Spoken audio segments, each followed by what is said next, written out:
Hey, what's up, everybody? This is John Big Dog Wagner coming back at you. I got a lot of people starting to ask questions if I'm still with the company, etc., etc. Yeah, I'm still with the company. I'm still with Super Ego. Still not doing videos for Super Ego. I understand that. They ain't paying me to do nothing. We had our falling out when it comes to that. I've told you guys why. I moved on. So topics they want me to talk about, things they wanted me to do, yeah, that ain't happening. I'm talking to you because I want to talk to you. All right. But yeah, that stuff's all over and dealt with. Now, the reason why I want to talk to you is because over the past few months, I've been meeting people on the road. It's funny how you get a company in your mind, like the company you work for, how many people you see out there with that same brand. Okay. And I run across some people that are killing it. I mean, killing it. I ran across this one dude, he had pointers for me. I was like, damn, okay, that's what's up. Killing it. But most people I run across are not.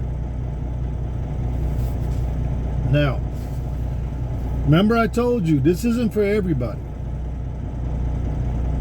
Whether or not this is for you is up to you. And you know you better than anybody else. Okay?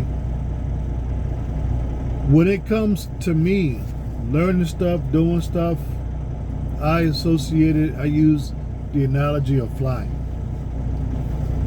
I tell people if I want to learn something, like if I want to learn how to fly, I want a pilot to teach me. I want somebody who's in that cockpit every day. I don't want somebody who read the book. I don't want somebody who's constantly crashing planes. I want somebody who's out there circumventing the globe. I want that dude to teach me. You know what I mean? Know what I'm saying? So, in using that analogy with what we got going on here, me personally, I'm somebody who's circumventing the globe. I run into guys who are circumventing the globe. But I run into a lot more people that are crashing. And they're not crashing here and there, they crashing weekly. And I tell them, I'm like, look, if you want some help, we can get on the phone and we can talk about, I'm not going to stand here and teach you, but you can call me and we could talk about, what you're doing, what you got going on. Maybe we could figure out what's going wrong and get you to the point where you're making money. 99% of the time, what I hear, no, man, I know what I'm doing. I got this. Wait. But you just told me you ain't making no money with Super Ego. If you not making no money with Super Ego, what is your goal? To make a video about you can't make no money? Is that what you got?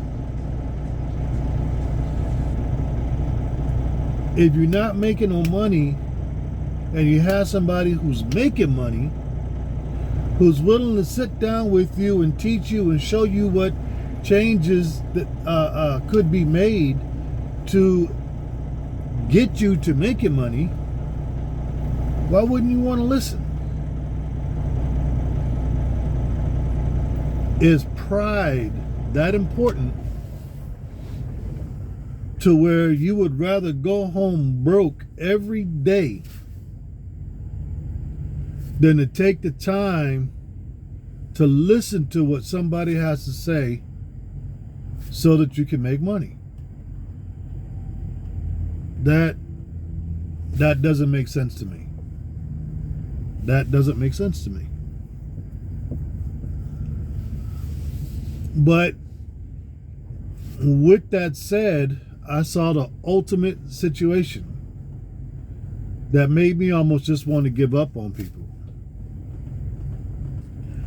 I had a guy who used to work with me with a company I used to work with. We were still talking, still chopping it up. He's telling me what he's got going on. I'm telling him what I got going on.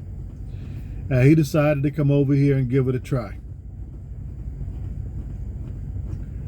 This dude did one load. One. He got his truck. His first load, his only load, his one load he picked up on a Sunday. Delivered on Wednesday. Wasn't that long, like 600 miles, 700 miles, something like that for $1,300. Not a bad load for a first load, being honest. Okay, but it was only one load. It was like $1,300. It was only one load. Okay. Now, I told him, when you pick up your load, fill up your truck.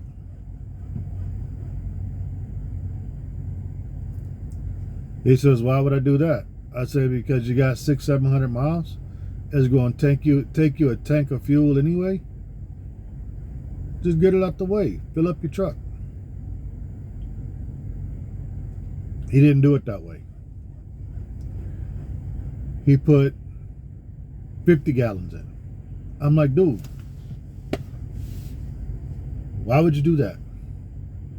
Well, I wanted to see how far I can get on the 50 gallons. You're not going to run 600, 700 miles on 50 gallons. You're not.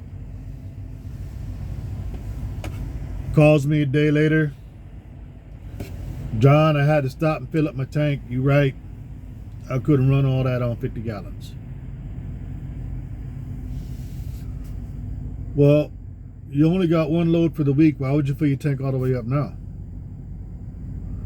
Well, I just figured I'd fill it up and get it out the way. Well, now you got $800 in fuel on a $1,300 run.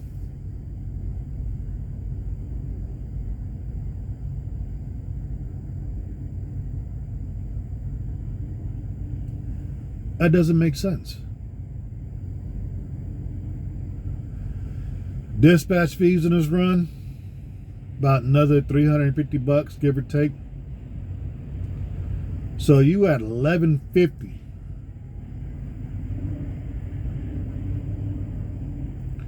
For a run that was $1,350, which leaves you a possible profit of $250. But you also got your truck payment.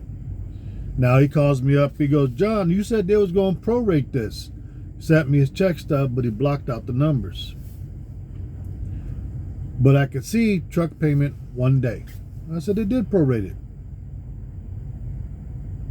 Well, how come he didn't get a check? How come I didn't get much of a check? Well, $800 in fuel. Then as I read the rest of the check stub, the stuff that he was supposed to pay for while he was at the terminal, like his drug test, was deducted from his check. So he didn't pay for the stuff he was supposed to pay for while he was at the terminal. And I pointed that out to him. I said, one way or another, you're going to pay for it. I told you that to begin with. I told you to take the money with you so you could pay for it while you're there. You chose not to do that, so it got deducted from your check. So what does he tell me? Dude got on the plane. Dude went home. He was calling me from home. He did one load, parked his truck, got on the plane and went home. So what does he tell me? He says, well, we'll see what my next check is, and that will decide whether I go back or not. Wait a minute. Your next check? What next check? You only did one load. Well, no, I did another short load before. Okay. But this week your truck payment isn't prorated. You got the full pull. And if you did another short run, that means you also got fuel. So I'm back to my question. What check? Well, I'll let you know if I come back or not. I already know you ain't coming back. You just started. You did one run. You got on a plane. You went home. I know you ain't coming back. Now he wants to call and talk. For what?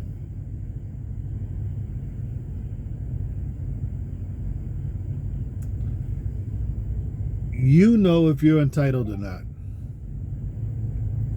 You know if you feel like the world should be handed to you on a silver platter or not. You know if you feel like people owe you or not. If you can hit a check in any one of those boxes, this is not for you. This is for people who are willing to hustle.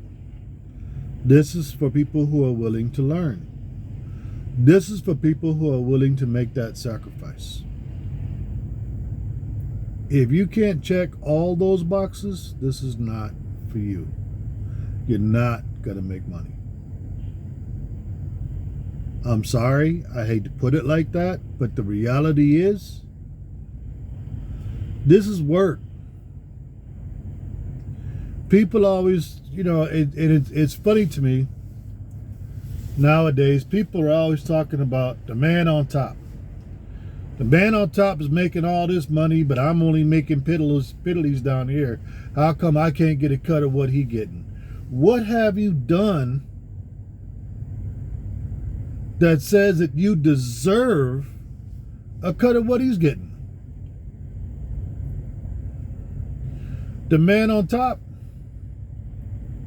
he started his business when there was no business. The man on top, he dedicated 24 hours a day, 7 days a week to create, elevate, launch his business. The man on top pulled money out of his pocket with no guarantee that there was money going in to make his business. The man on top was eating top ramen, rice, and beans to get to where he's at right now. A lot of business owners damn near go homeless, launching their dream, launching their business. You, as somebody who works for them or works with them, what have you done to deserve that kind of recognition, to deserve that kind of payout? Right now, with the business like this, you have the opportunity to start your own business, and people don't even want to put in the time to learn how to make money with the business that's been preset for you. But yet you deserve what?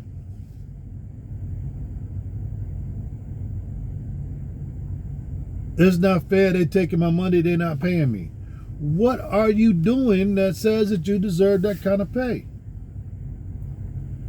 One, you don't take time to learn the business, so you don't know what you're doing. Two, you're not willing to put the time, the hours, and sacrifice in to get the kind of money. Three, first thing you want to do every time you turn around is go home.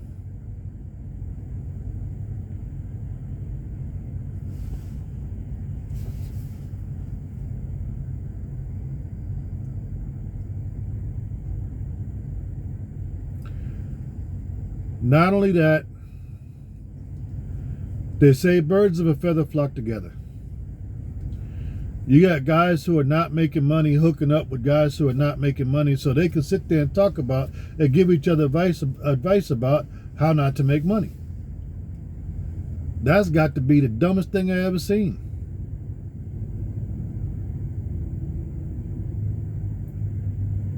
Who goes to somebody who's homeless to get advice on how to buy a house?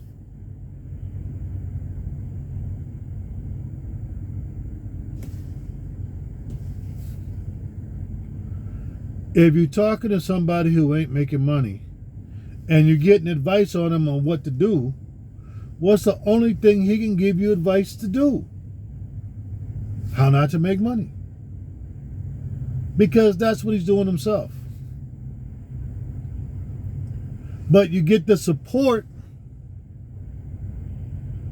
from somebody else who's not making money to agree with you that you're not going to make money. To me, that's a lot of wasted energy. If that's what you're about and that's what you're going to do and all you want is be somebody else who can complain about not making money, go work somewhere else. At least go someplace where you can pay your bills.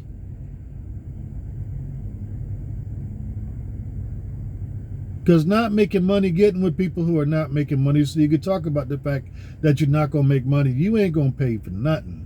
You ain't even going to feed yourself.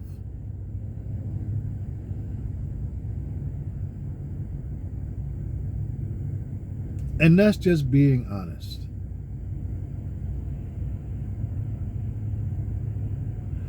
If you want to make money, you got to get with people who are making money.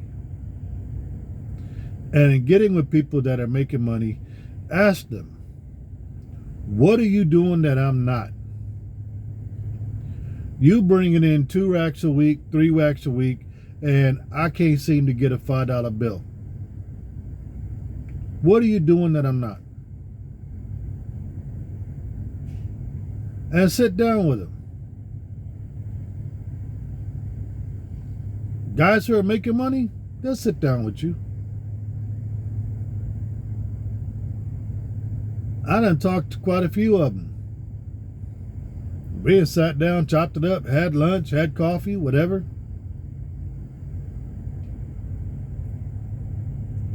And you know what most of them tell me? It's good to hear other people who are positive about this. It's good to hear other people that are willing to make the effort to make this work. It's good to hear other people that realize the opportunity that is here. Tired of the negativity. Some of them got to the point they don't even want to talk to nobody because they're tired of the negativity. If you can't do this, if you don't want to do this, then don't do it. But don't build more negativity to thrive on negativity, because that's not going to do anything for you. If you come here because you have an attitude of you want to do something.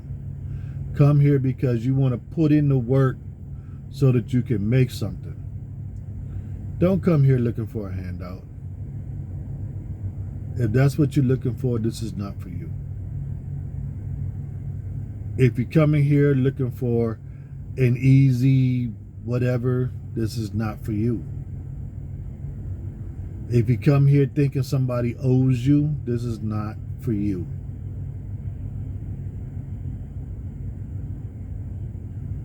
But if you come here with the attitude of you're ready to put your time in, you're ready to make the sacrifice, you're ready to listen and learn, you're ready, then there's an opportunity and you can make money.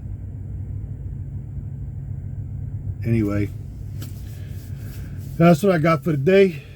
Y'all be safe out there. I'm out here in Indiana. It's raining cats and dogs.